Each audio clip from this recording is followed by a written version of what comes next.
एक राजा बहुत बड़ा प्रजापालक था। हमेशा प्रजा के हित में प्रयत्नशील रहता था। वह इतना कर्मठ था कि अपना सुख, ऐशो, आराम सब छोड़कर सारा समय जन कल्याण में ही लगा देता था। यहां तक कि जो मोक्ष का साधन है, अर्थात भगवत भजन, उसके लिए भी वह समय नहीं निकाल पाता था। एक सुबह राजा वन की तरफ भ्रमण करने के लिए जा रहा था कि उसे एक देव के दर्शन हुए। राजा ने देव को प्रणाम करते हुए उनका अभिनंदन किया और देव के हाथों में एक लंबी चौड़ी पुस्तक देखकर उनसे पूछा, महाराज, आपके हाथ में यह क्या है? देव बोले, राजन, यह हमारा बही खाता है जिसमें सभी भजन करने वालों के नाम हैं। राजा ने निराशायुक्त भाव से कहा, कृपया देखिए तो इस किताब में कहीं मेरा नाम भी है या नहीं। देव महाराज किताब का एक एक पृष्ठ उलटने लगे, परंतु राजा का नाम कहीं भी नजर नहीं आया। राजा ने देव को चिंतित देखकर कहा, महाराज, आप चिंतित ना हो, आपके ढूंढने में कोई भी कमी नहीं है। वास्तव में ये मेरा दुर्भाग्य है कि मैं भजन कीर्तन के लिए समय नहीं निकाल पाता और इसीलिए मेरा नाम यहाँ नहीं है। उस दिन राजा के मन में आत्म ग्लानि सी उत्पन्न हुई, लेकिन इसके बावजूद उन्होंने इसे नजर अंदाज कर दिया और पुनः परोपकार की भावना लिए दूसरों की सेवा करने में लग गए। कुछ दिन बाद राजा फिर सुबह वन की तरफ टहलने के लिए निकले तो उन्हें वही देव महाराज के दर्शन हुए। इस बार भी उनके हाथ में एक पुस्तक थी। इस पुस्तक के रंग और आकार में बहुत भेद था और यह पहली वाली से काफी छोटी भी थी।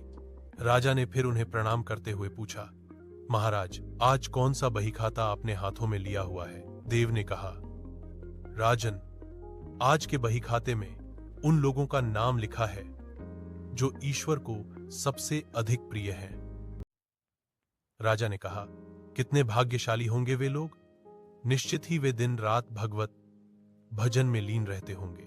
क्या इस पुस्तक में कोई मेरे राज्य का भी नागरिक है?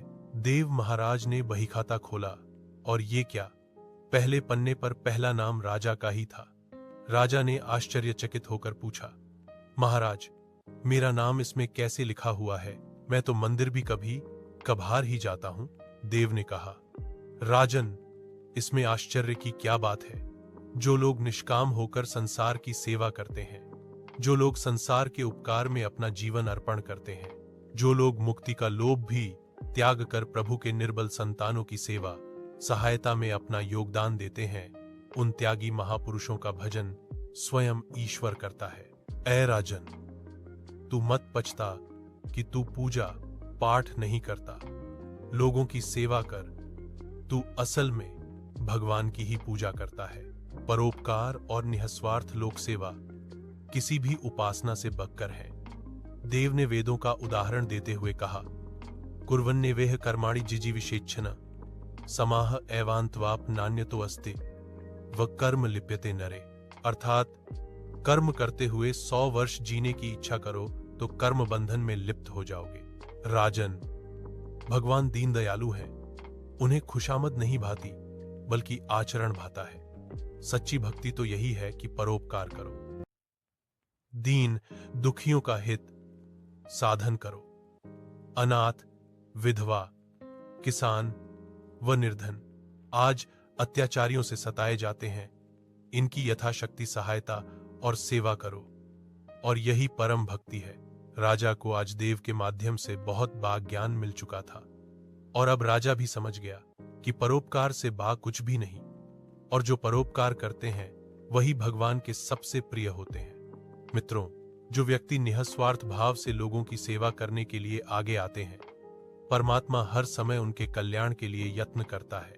हमारे पूर्वजों ने कहा भी है, परोपकाराय पुण्याय भवति, अर्थात दूसरों के लिए जीना, दूसरों की सेवा को ही पूजा समझकर कर्म करना, परोपकार के लिए अपने जीवन को सार्थक बनाना ही सबसे बड़ा पुण्य है। और जब आप भी ऐसा करेंगे तो स्वतः ही आप वह ईश्वर के प्रिय भक्तों में शामिल हो जाएंगे।